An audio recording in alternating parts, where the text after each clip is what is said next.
Hi, thanks for having me today. I'm Maria Philippone. I'm a physician in Des Moines, Iowa. I am also a mother and a business owner. I'm going to talk today about my recent experience in Gaza. I was able to, in January of 2016, January of this year, travel to Gaza as part of a medical delegation through Washington Physicians for Social Responsibility. 13 healthcare professionals, including myself, from the US and Canada, traveled to Gaza on a delegation to offer our services to those in need in Gaza. I have a father who is half Arab, and my grandfather was from Lebanon. My father grew up in South America. The narrative of the whole Israeli-Palestinian conflict was, in my household, a bit more balanced than in most American households. I heard the Arab narrative as well as what actually happened to the Palestinians in 1948. So that's why it's been important to me, and also I had a lot of Arab friends in college, many of them Palestinian, and I just remember our stories, our childhood stories were quite different. They couldn't have been, actually. It was night and day. The things that they described dealing with as children were just, I couldn't imagine. The way that it's talked about in our country is pretty biased and pretty one-sided, and because of the fact that we give Israel $10 million a day in military and financial aid, that we as Americans especially have to educate ourselves about this conflict, about this issue, because we are basically a big reason why this conflict continues, because we fund it. So, welcome, and I'm going to talk about Gaza. Basically, if you study in detail how all of these came to be, you'll see that they're an effect or a result of Western colonialism, mainly from Britain and France and some of the US, and that's why a lot of these boundaries for these countries are not they were not taking into account all of the indigenous peoples of that area. So a lot of the conflict results from these the colonialism from the 1800s and 1900s from the West. This is a map of what we're talking about today, Israel-Palestine. This is 1947. Green is Palestine, white is Israel. 1947, it was called Palestine, and it was called Palestine for over 1,000 years. It was it was settled by many peoples and many religions, not just Muslim. So this is what it looked like. And then after 1948, when the founding of the State of Israel happened, this is what it looked like until 1967. The story that Palestinians tell about the founding of the State of Israel is quite different than the narrative that is told and expressed here in the United States. And I feel like it's really important to share what happened to them, because that's the only way we can truly move forward towards a place of peace for everybody. In the formation of the State of Israel, the Jewish Zionists of the time said, oh, this belongs to us, so we will settle a land without a people for a people without a land, as the saying goes. However, there were a few million people already living in this land that had a people, and it was called Palestine. 750,000 Palestinians were displaced during the Nakba, which is the Arabic word for catastrophe, which is what Palestinians call the 1948, the Nakba. It's their catastrophe. Over 750,000 Palestinians were displaced from their homes and businesses and land, and they were sent to neighboring countries and to refugee camps in neighboring countries or refugee camps within Palestine in the West Bank and within the Gaza Strip. So this is the Gaza Strip right here. So they were displaced. There were also massacres that occurred in certain villages by the Haganah, or the Jewish paramilitary forces that established the state of Israel. And these massacres were done in these villages where Palestinians didn't put up a fight, and even a few of them, they had peace agreements with the Haganah. And then 1967, the Six-Day War. I'm not going to talk too much about that because you guys can all read a history book or Google it. But then that was when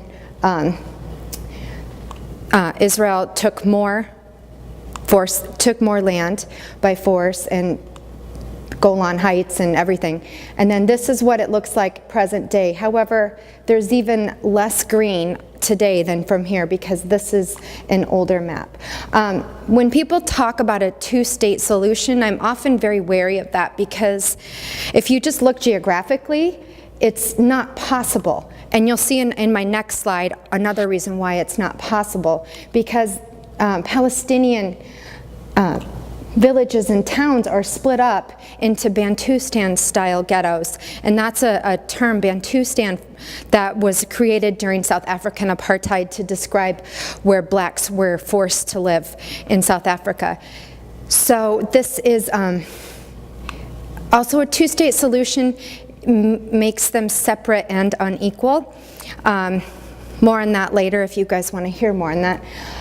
And also, when we talk about this in the West, we talk about it as if we're authorities on this. We rarely have Palestinian voices at the table when we're talking about this. So I think I'm very wary of anybody who says they have a solution to this, because we need to take a step back. Okay, this is a map of the road system in Israel, Palestine. If you are Israeli, you have a yellow license plate. If you are Palestinian, you have a white license plate. If you are Israeli, you can go on all of the roads, yellow, white, and red, all of them except for the roads in Gaza. This is Gaza. If you are Palestinian, you can only go on the white roads, and you can go on the red roads, but with restrictions. And that's not even counting all the different checkpoints throughout the West Bank. So you can even tell just by looking at a map of the road system that there's segregation. Two people are treated differently. There's two sorts of treatment for different people in that country. They also have constructed these massive 24-foot tall concrete walls with barbed wire at the top, and every so often a tower with IDF soldiers, Israeli defense soldiers, in each tower with machine guns pointed at Palestinians at all times. This is apartheid. There's no other word for it. But the Palestinians have found a way to make these walls, which cut them off from the rest of the world and from even their own houses and businesses and families. They found a way to sort of resist. This graffiti was done by a famous London graffiti artist. His name is Banksy. And this has internationally become the image of what the Palestinian resistance is like. As you can see, it's a boy standing with a rock in his hand, facing a very sophisticated IDF soldier with a machine gun pointed at him. This is Gaza, the Gaza Strip. As you know, it's on the Mediterranean Sea, which is actually quite beautiful. It is a strip of land that's 24 miles long by 4 to 7 miles wide, and there are just under 2 million people there. There will be 2 million people over the next couple years. The smallest state in the United States is Rhode Island, and that is 8.7 times larger with a population of just over 1 million people. So it's when people say, you know, it's densely populated, you have no idea. There is no airport. It says here, this is an older map. Israel bombed this airport in the 2014 war in Gaza, so they no longer have an airport. On the last war in Gaza, also, they destroyed the last power plant. I wish I could show you an infrastructure in Gaza, but I can't because there is none. There is no economy, there's no freedom of movement, there's not even a movie theater for people to be able to go to and escape their reality for 2 hours and catch a movie. 100% of the electricity and water to Gaza is controlled by Israel. 96% of the water is not fit for human consumption, and most Gazans get only 4 hours of electricity per day. The international community calls Gaza the world's largest open-air prison. I find this to be an incorrect analogy because prisoners in prison get food, water, and medical care. Many Gazans don't get that. It's a dire situation. It's a humanitarian crisis, and they are the forgotten people of this world, and I promised them when I came back I would share their stories to try to change things, to try to lift the siege. Israel controls 100% of everything that goes inside and out of Gaza. There's little to no hope among Gazans as things are. The only entrance into Gaza is through Erez, which is the northern part of Gaza, which is right here. And that's through Israel, Erez, Israel. And this is a picture I took of Erez. You can see this, 24-foot tall concrete wall, twice the height of the Berlin Wall, surrounding this whole, entrance, the whole northern part of Gaza. It takes a great deal of work and energy and effort to be able to get granted permission by Israel to enter Gaza. You enter Erez, and it's a huge sort of like cold, sterile building with, it appears as though there are almost nobody there, but there are eyes everywhere watching you. You have to go through a series of cages and turnstiles to get through. It's like almost a maze, and then you finally get outside through all those things, and then it's a 1 kilometer walk through this cage to get to the other side, to get to the Palestinian side. And this is what it looks like. It's a cage. It's really quite an experience walking through that. This is called the kill zone, or no man's land. Israel calls it the kill zone. They're the ones who called it, because this is an area of land at the crossing in Israel. As you walk through the cage, it's on your left, and Israel admits that this land belongs to Gaza. It's Gaza's. However, Gazans can't use it because Israel shoots to kill anything that moves on it. It constitutes over 30% of the most fertile farmland in Gaza, but they can't use it. They claim that it's for security as to why they call it the kill zone. And as we were passing through, entering Gaza, we heard about a dozen gunshots and found out later that 2 young men were killed. 2 young Gazan men were killed at the kill zone as we were crossing, because in Arab cultures, committing suicide is considered shameful. So because they have no hope in Gaza, some of them would rather die than continue living as they're living. So these 2 young men went to the end of the kill zone and threw rocks into the kill zone, and then were killed by IDF soldiers as we were passing. At the edge of the kill zone, as you're entering Gaza, you see boys and young men with their sheep. You see shepherds letting their sheep graze because there's really no other place for them to graze. They're goats and sheep, so they risk being shot, the animals and the shepherds as well. Hunger is malnourishment is rampant there. There's no garbage collection, there are no street signs, there are no stoplights, there's no repair of the streets, there's no storm sewer.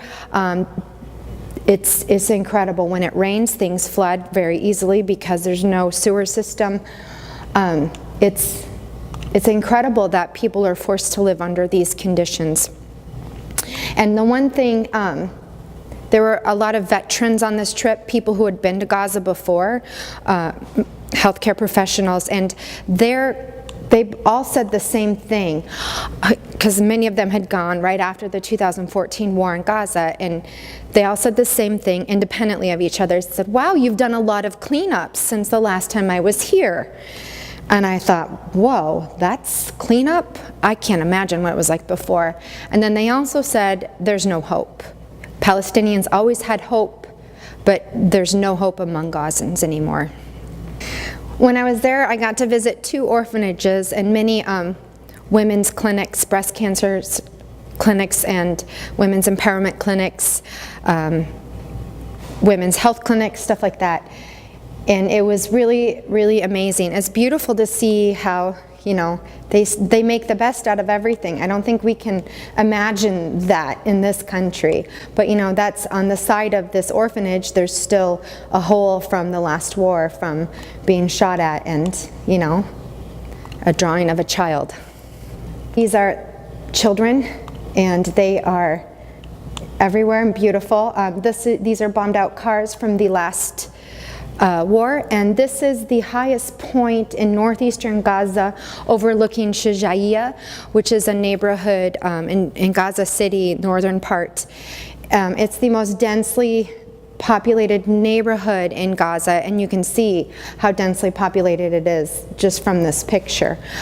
Also, Shijaiya, if you remember during the 2014 war in Gaza, that was the neighborhood where Israel went in on land as well as attacked from the air. So in that particular war in Gaza, Israel attacked from all modes, from the sea, from the air, and from the land. What you're talking about when you're talking about this particular conflict, you're talking about the 4th most powerful military in the world with nuclear weapons, Israel, against a mostly unarmed civilian population. So when I talk about this issue, I'm not saying Israel doesn't have a right to exist in peace and security. I'm saying the Palestinians have that right as well. But we can't equate both sides as if they're equal, because they're vastly unequal.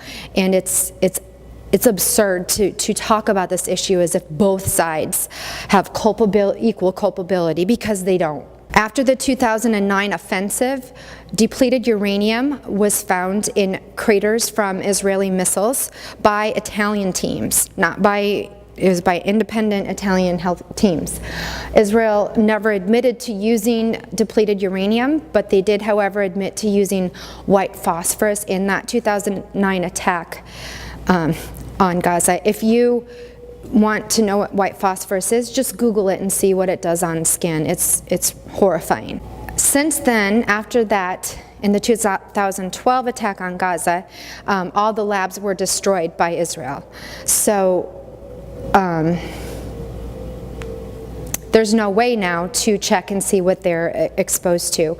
You have children scavenging through these piles of rubble and missile craters looking for anything they can eat or sell in bare feet. Aside from the inevitability of another attack from Israel, the biggest danger Gazans face right now is toxicity. I saw incredibly alarming numbers of breast and brain cancers, especially among young people in Gaza. And there's no way to assess this epidemiologically because there's no infrastructure, there's no public health system. And one thing Israel has done throughout all the different attacks on Gaza is they've intentionally targeted infrastructure, which is against international law.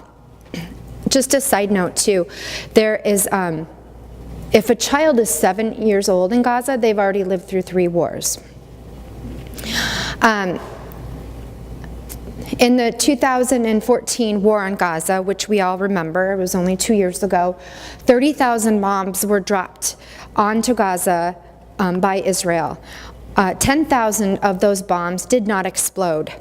Of those 10,000, only 3,000 have been discovered and deactivated. Just 1 month exactly after I left Gaza, February 25th of this year, 2 boys were victims of unexploded ordnance exploding.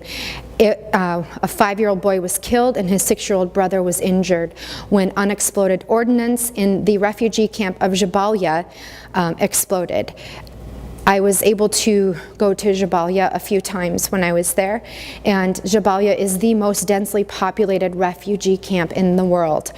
And if you have never been to a refugee camp, you have never seen this kind of incredible poverty. It is heartbreaking. This is a picture of Islamic University. This part has not, they haven't been able to fix this after the bombing, the 2014 war on Gaza, because Israel is not allowing reconstruction materials in, because they're saying they're using the reconstruction materials for Hamas and whatever. If Israel's allowed to have their own defense system and military, why aren't the Palestinians allowed the same? And when I saw Hamas and I saw their camps, I saw them. When you compare what I saw of Hamas versus IDF, there's no comparison. Like I said earlier, Israel is the fourth most powerful military in the world with nuclear weapons. And in comparing Hamas's capability, they're primitive. They're like dinosaurs compared to a very sophisticated military. And this is northeastern Gaza. This is the kind of poverty many Gazans live in. And you can see just beyond Gaza, you see these beautiful hills, and that's Israel. We were able to tour the Rafah, Egypt border, which is in southern Gaza, right here bordering with Egypt. That used to be open, so Gazans could go back and forth and see family or work or go to school or whatever. It's been closed since 2013. Every once in a while they do, Egypt does open it up for a couple hours, but only a few people, Gazans, are allowed to leave. This is the area where there were around 950 tunnels, underground tunnels. These tunnels are what provided an economy for Gaza. Everything was brought through there, from cars to medicine, toys, electronics. It connected families with each other, clothing, you name it. Those tunnels are what let Gaza have an economy. Since 2013, 2014 maybe, with your tax dollars, Egypt and U.S. engineers have been systematically blowing up the tunnels on the request of Israel, and or flooding them with salt water from the Mediterranean. This is important for a few reasons. Because they can't use this area up here to farm, this is the second best place to farm in Gaza, and this flooding it with seawater and blowing up the tunnels is destroying the farmland, and Rafah is the breadbasket of Gaza. Also, there is one freshwater aquifer that's flooded with seawater now, so it's making it the scarcity of water even more of a crisis for Gazans, because they're not it's irreversible. By the end of 2016, this year, if steps aren't being taken, the UN says, to fix this freshwater aquifer, damage to it will be irreversible. So they've lost another source of water, basically. It's really quite heartbreaking to see all that, to see how these people are just, how they're treated. This is the deputy mayor of Rafah. On the Gaza side, there's a Rafah, Egypt, also on the other side of the border. But these are the craters, from the tunnels being blown up. And I stopped counting at 25 or 30. There's far too many to count. It's a very dangerous area. This is a crack that occurred during our, half-hour visit there. It wasn't there when we arrived, but it was there as it appeared. We noticed it as we were leaving. When you're driving south to go to Rafah, to the border, you pass this beautiful, you're driving along the sea, and you see the Mediterranean on your right, and it's gorgeous. Gaza could be a beautiful resort area of the world. It's gorgeous, but long before you get to within eyesight of this, you can smell it. This is a huge sewage outlet that Israel made when they were occupying Gaza in the early 2000s. And it drains sewage from a good portion of Israel. So it's not even Gazan sewage. And it's untreated human waste here. And when it rains, it overflows and floods this area of Gaza with human sewer, untreated human sewer. And also this is the pipe going into the sea from this, on the other side. And when it rains, Israel opens this pipe to let human sewage out untreated into the Mediterranean. There's often a dead donkey or a dead horse on the side of the road by that. Our sponsors in Gaza is this wonderful organization called Gaza Community Mental Health Program. And it's an NGO or non-governmental organization aimed at delivering high-quality mental health services to the people of Gaza. Because this is unlike any other place in the world where they're constantly under the threat of attack and they're living under siege. There's no PTSD is not an accurate term. If you're a healthcare professional, mental health care professional, you'll understand this. It's not an accurate term to describe what they're facing. So they say there's no PTSD in Gaza because the trauma is ongoing. A colleague coined the term Gaza syndrome, which is more accurate. So, and also it is a continuous ongoing trauma, and there is no disorder because it doesn't just people reacting to this kind of ongoing threat and trauma and violence and siege and extreme poverty. It doesn't mean they have a disorder if they have depression or stress disorder. What this organization did, and it was wonderful, was after the 2014 war, they took children who survived the war back to their very own neighborhoods. And the children, they dug through the rubble with the children, and the children retrieved their very own toys and made 3D art from it. And I got to see that, and it's heartbreaking. These are what babies are seeing. You see that it's a doll. And these are drawings by children. And this is what children are exposed to. Like I said, if you're 7 years old in Gaza, you've lived through 3 wars. This one struck me particularly hard. There's no people, the child didn't draw any people in it, but if you notice, you probably can't see it too well, but on the flowers and the tree and the sun, they all have sad faces and are crying.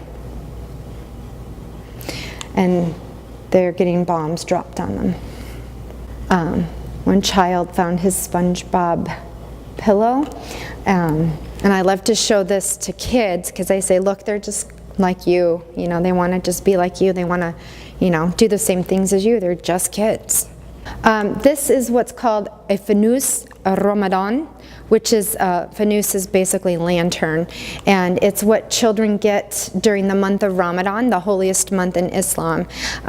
It's like their Christmas. It's an ongoing celebration for a month. You fast and you break the fast, with a meal, and you praying and thanking with your family, and the children get presents, and this is a present many children in Arab countries or any Muslim child gets it during Ramadan. And this child found her fanus and painted this, and then you can see it's framed by black because in 2014 it was they were attacked during the month of Ramadan.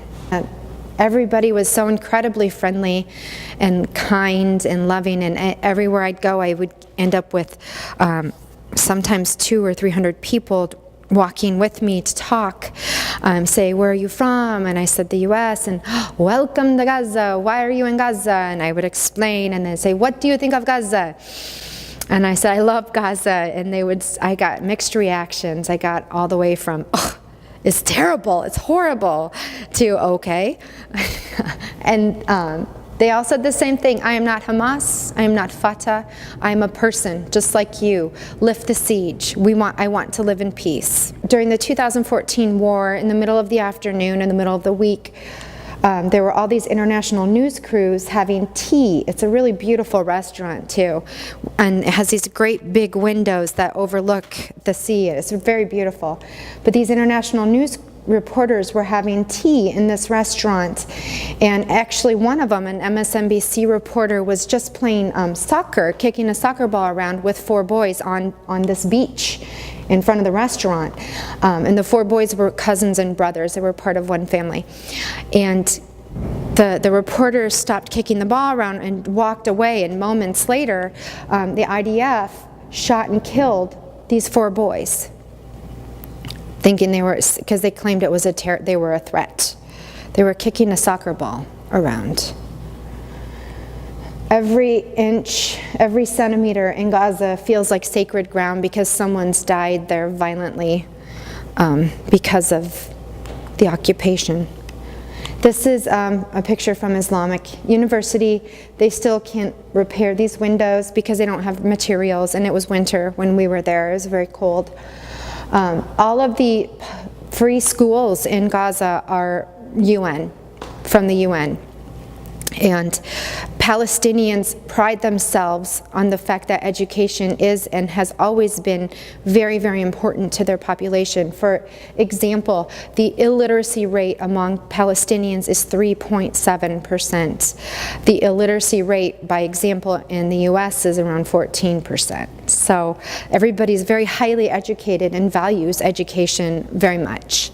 Aisha Women's Empowerment Clinic, it's in northern Gaza City, kind of more out. They help anybody who walks through the door, mainly women and children. And these women told me their stories, and they are heart-wrenching. One woman told me of how she has 7 children, 3 of whom are disabled, and her husband, who's been disabled since the 2014 war in Gaza, she's so poor they're starving. She would beg a butcher shop owner for scraps, anything to feed her family, and he would give her scraps. So she would take these scraps, intestines and whatever scraps, and fry them with bread and feed her family. Now 4 of her children and her husband are all sick from what she fed them. She feels incredible guilt for making her family sick when she's just trying to feed them.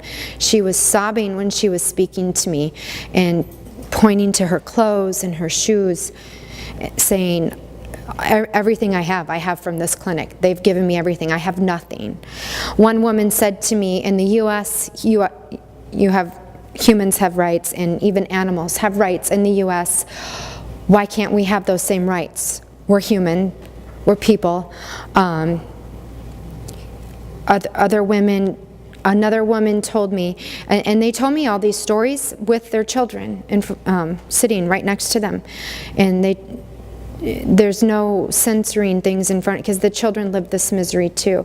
Many of the women said to me, my children say to me, why did you have me? If all I have to look forward to is this misery, why did you give birth to me? Another woman told me of how she tried to commit suicide 3 times. Each time a different child of hers stopped her, and she described each suicide attempt in detail to me. Once she tried to jump off a building, another time she tried to overdose on pills, another time she tried to walk into traffic. And I don't think we can imagine this kind of existence, this kind of misery, and it's completely avoidable, all of it. On Friday is the Muslim holy day, so everything is normally closed because that's their day of worship and family.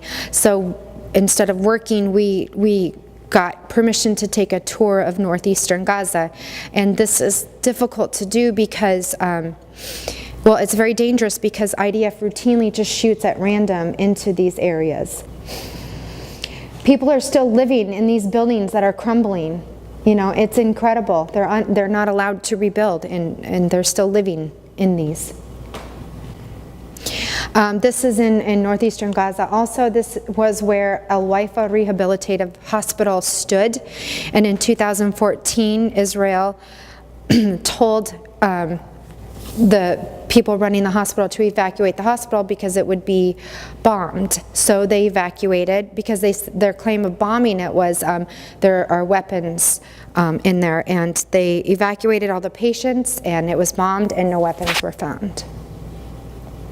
Even the donkeys are hungry. Everybody's malnourished there. I visited a malnourishment clinic where they treat only infants through the age of 5, and they treat 50,000 children per year, and they only reach a fraction of those who are malnourished. It's incredible. So I stopped guessing the ages of children rather early because they're so much smaller because they're starving. This boy, I guessed his age to be, I thought I was being generous when I said 10 because he was physically smaller than my 8-year-old daughter. He was almost 13. He was 12 and a half. But this is important because of this. Last summer, in summer of 2015, the UN released a report, it's the United Nations Conference on Trade and Development, UNCTAD. They released a report saying that if things don't change in Gaza, it will be uninhabitable by 2020. If the siege imposed by Israel is not lifted, specifically is how the report is worded, Gaza will be uninhabitable by 2020. That's just over 3 years. That means 2 million people face annihilation. I can't sit back and say nothing. I can't sit back and do everything in my power to try to change this because it's incredible. I can't believe in this day and age that this is on the horizon. And it's important to us as Americans to learn about this and act on it, because if it weren't for our tax dollars, this would not happen.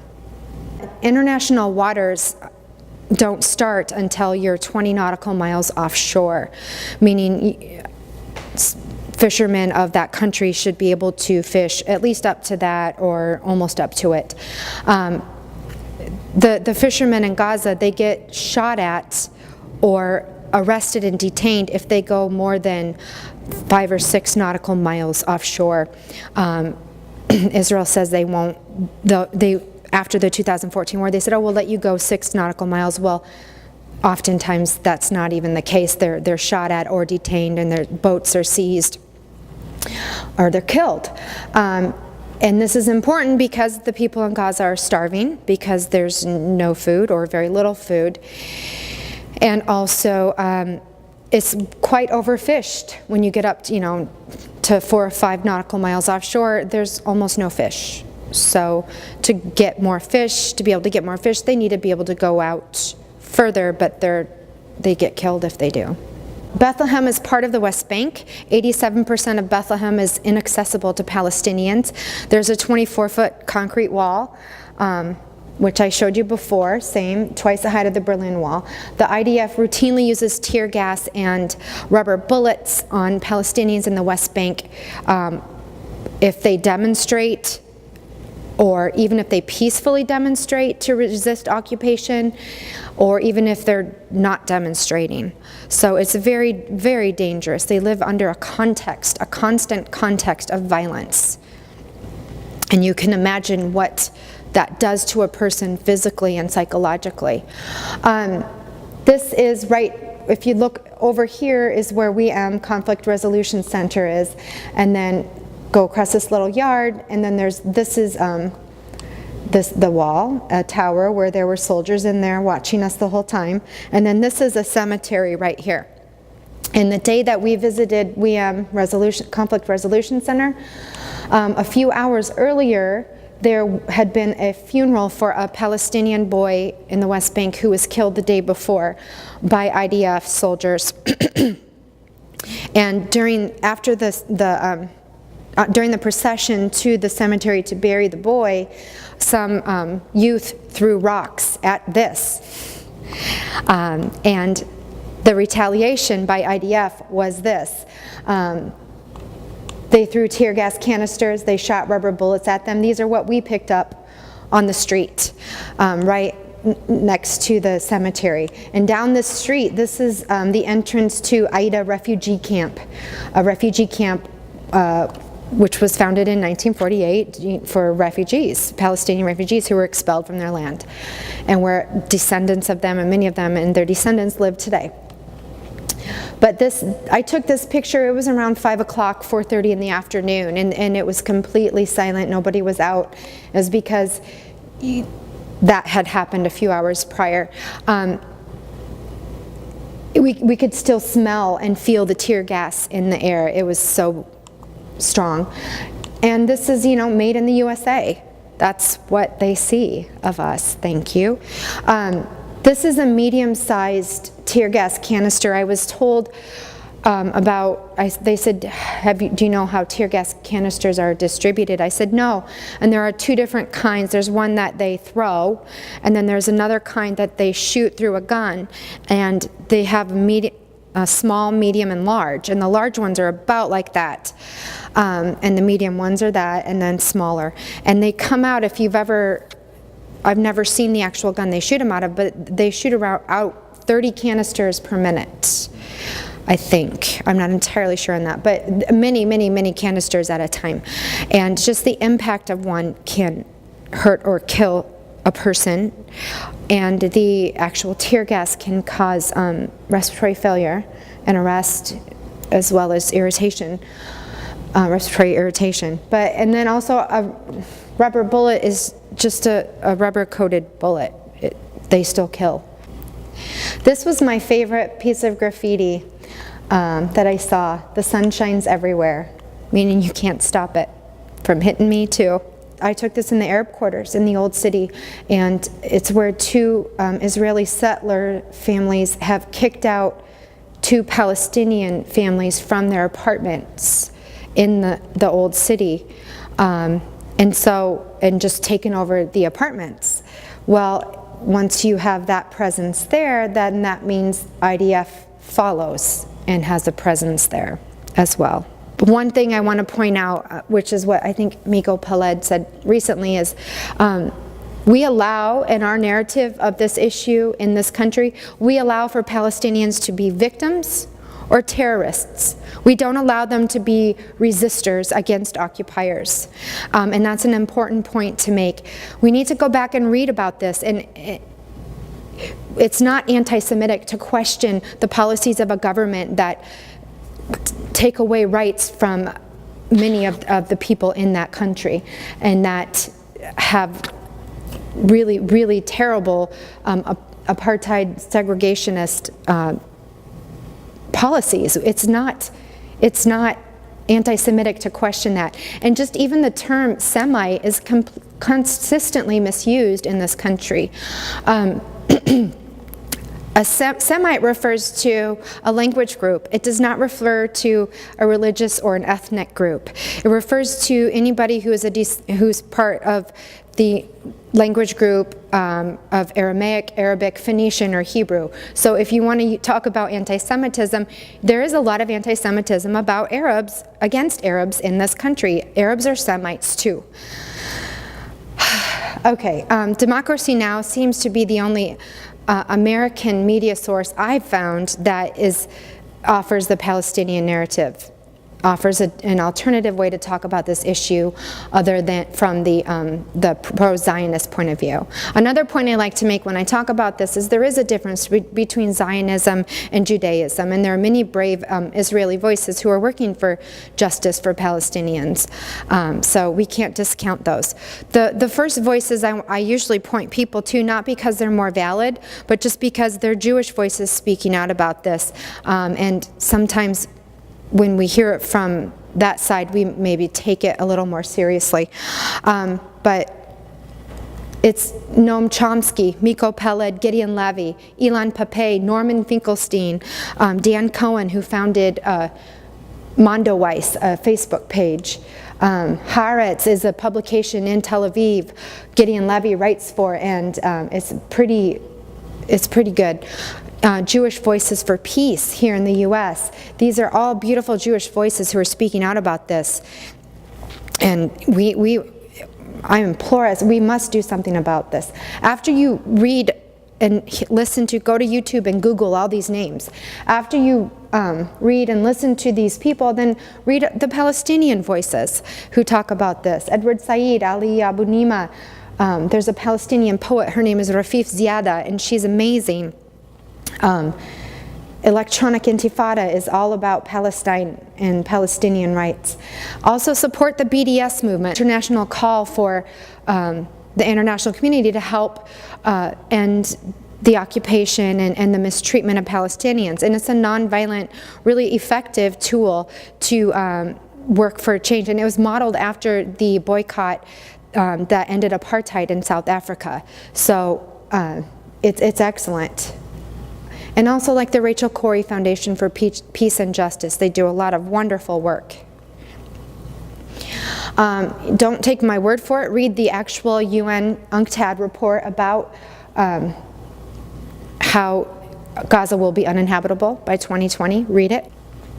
You need to talk about this. You need to tell your elected officials or anybody running for office that this issue is important to you. And at the very least, if they're going to continue to rubber stamp $10 million per day to Israel, that they need to have conditions attached to that money, saying you must treat everybody with equal rights. You must grant equal rights to all of the people in that country. And also don't fear what you don't understand. Reach out from a place of compassion and love and talk about this issue, and we're all connected. The current situation is not sustainable for our Israeli brothers and sisters, and it's certainly not for our Palestinian brothers and sisters, and we need to change that. Thanks.